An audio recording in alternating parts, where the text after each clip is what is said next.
நேற்று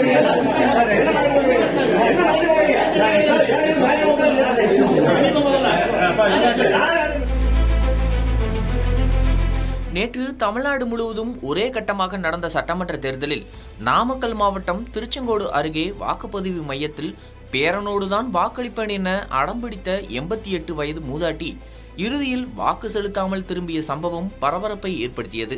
திருச்செங்கோடு அருகிலுள்ள பிரிதி பஞ்சாயத்து பன்னீர்குத்திப்பாளையம் பகுதியில் உள்ள ஊராட்சி ஒன்றிய தொடக்கப்பள்ளியில் அமைந்துள்ள 266வது வாக்குச்சாவடியில் இந்த சம்பவம் நடந்தது.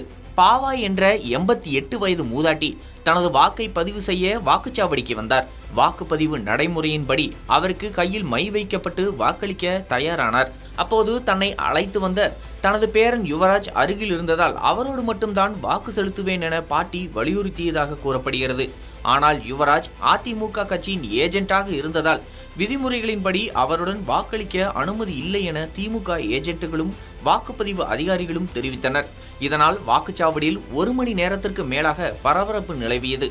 பாட்டி தனது நிலைப்பாட்டை மாற்ற மறுத்ததால் வாக்குப்பதிவு செயல்முறையும் தற்காலிகமாக பாதிக்கப்பட்டது.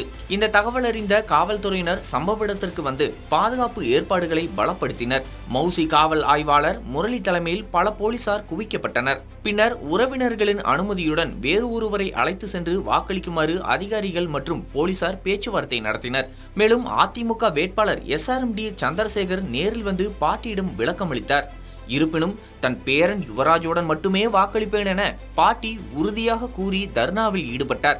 வேறு யாருடனும் வாக்களிக்க மறுத்ததால் நிலைமை மேலும் சிக்கலானது. மாலை 5 மணியளவில் வாக்களிக்க வந்த பாட்டி 1 மணி நேரத்திற்கு மேலாக வாக்கு செலுத்தாமல் இருந்தார்.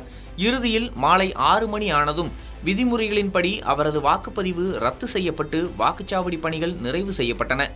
இந்த சம்பவம் அந்த பகுதியில் சிறிது நேரம் பரபரப்பை ஏற்படுத்தியது.